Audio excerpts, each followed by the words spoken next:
देखिए, अपराध नियंत्रण के लिए बेगूसराय पुलिस लगातार व्हीकल चेकिंग का अभियान चलाती है और बहुत कारगर साबित हो रहा है। कल इसमें नया गांव थाना क्षेत्र में रोड पे व्हीकल चेकिंग लगी हुई थी और उसमें एक व्यक्ति की गिरफ्तारी हुई। उसके पास से एक देसी कट्टा और 4 जिंदा गोलियां पुलिस ने बरामद की हैं। जब इससे पूछताछ की गई तो पता चला कि इसका लैंड डिस्प्यूट चल रहा है इसके सगे भाई के साथ और ये कहीं से हथियार ला करके अपने भाई को ही गोली मार के हत्या करने जा रहा था। लेकिन साथ समय रोड पे जो व्हीकल चेकिंग थी उसमें ये पकड़ा गया, हथियार बरामद हो गया, तो एक व्यक्ति की जान बच गई और ये अपराधी भी पकड़ा गया है, इसको जेल भेजा जा रहा है। इसके पास से एक देसी कट्टा मिला है और 4 जिंदा कारतूस मिले हैं।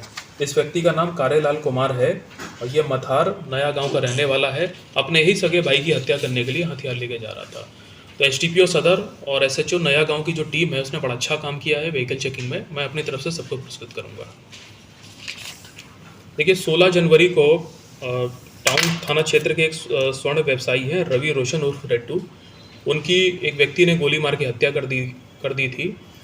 उसमें एक सप्ताह के अंदर दोनों अपराधियों को गिरफ्तार करके हम लोग ने जेल भेज दिया था। और इस घटना का षड्यंत्र रचने को लेकर के एक और व्यक्ति जिनका नाम सुधांशु पाठक है, जो अपने आप को यूट्यूब के पत्रकार भी बताते हैं, उनकी गिरफ्तारी परसों हुई है, उनको जेल भेजा गया है। इस मामले में देखिए, ये चीज़ बताना है कि इसमें 2 महीने के अनुसंधान के बाद, सारे सबूतों को कलेक्ट करने के बाद ये जो गिरफ्तारी इसमें की गई है। देखिए, मैं आपको इसमें एक चीज़ बता दूं कि ये जो व्यक्ति हैं, जो स्वर्ण व्यवसायी थे, ये ज़मीन का भी धंधा करते थे और अनुसंधान में ये पता चला है कि जब इनकी हत्या हुई तो उसके बाद इनके जो परिजन हैं और इनका एक दोस्त है जो इनका ज़मीन का कारोबार देखता था, उन्होंने पुलिस के समक्ष बयान दिया था कि आज से कुछ महीने पहले ये जो मृतक है इसने एक ज़मीन का एग्रीमेंट कराया था, लेकिन वो ज़मीन कुछ लोगों के द्वारा इनक्रोच थी और उस ज़मीन से कब्जा खाली करवाने के लिए 23 लाख रुपए इसने सुधांशु पाठक को दिए थे। सुधांशु पाठक चूँकि प्रशासन में और जो वरीय अधिकारी हैं उनके यहाँ ये बैठते थे और जो उनकी फ़ोटोग्राफ्स वगैरह हैं, अपना प्रभाव ये दिखाते थे। कई लोगों को ये इस प्रकार से झांसे में ले चुके हैं और इसी प्रकार से इसने ये जो रेड्डू है इसको भी झांसे में लिया था। लेकिन जब ज़मीन खाली नहीं हुई तो जो मृतक रेड्डू है उसने अपना पैसा मांगना वापस किया, लेकिन ये पैसा देने से लगातार इनकार कर रहे थे और इस वजह से परिजनों ने बताया कि जो मृतक रेड्डू है वो डिप्रेशन में भी चला गया था।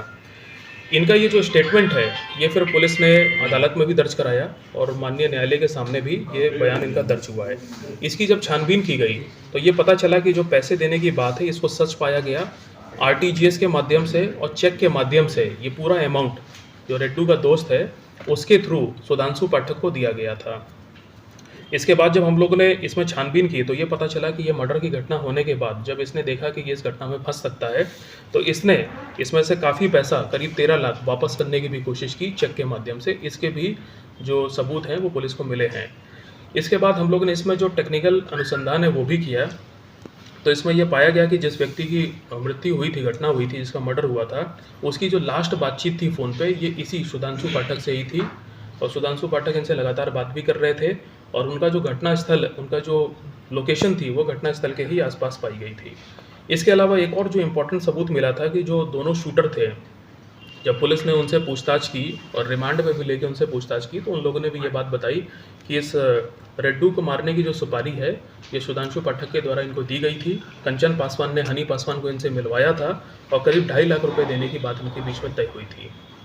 तो ये सारे सबूत जब पुलिस को मिले इन्वेस्टिगेशन में, उसके बाद एक मेमो ऑफ एविडेंस बनाया गया और इसके बाद माननीय न्यायालय के सामने रखा गया और उसके बाद माननीय न्यायालय ने इस पर नॉन अवेलेबल वारंट निर्गत किया और उसी के आलोक में परसों फिर इनको गिरफ्तार करके इनको फिर जुडिशियल रिमांड में भेजा गया है। कांड में अभी अनुसंधान जारी है और मैंने इसमें टीम को निर्देश दिया है कि इसमें जल्द अनुसंधान पूर्ण करके मामले को स्पीडी ट्रायल में ले जाया जाए, ताकि इस प्रकार के जो भी लोग हैं जो आम जनता को इस प्रकार से झांसा देके उन्हें फंसाते हैं, अपने प्रभाव का रसूख का इस्तेमाल करते हैं, चाहे वो भूमाफिया हो या कोई भी हो, उन पे बेगूसराय पुलिस सख्त से सख्त कार्रवाई करेगी। और मैं आप लोग के थ्रू भी आम जनता से अपील करता हूं कि ऐसे किसी भी व्यक्ति के आप झांसे में ना आए जो आपसे ये दावा करता हो कि मैं फला अधिकारी के यहाँ बैठता हूँ तो मैं ये ज़मीन खाली करवा दूंगा या कब्जा दिलवा दूंगा। यदि ऐसा कोई भी व्यक्ति आपके पास आता है तो ये पूर्णतः गैर कानूनी है यदि कोई इनको पैसा देता है या इनके झांसे में पड़ता है। आप ऐसे लोगों की सूचना पुलिस को दीजिए, हमारा पुलिस का कंट्रोल रूम नंबर उसको दीजिए। हम ऐसे लोगों की सूची बना रहे हैं और ऐसे लोगों पे हम लोग सख्त से सख्त कार्रवाई करेंगे।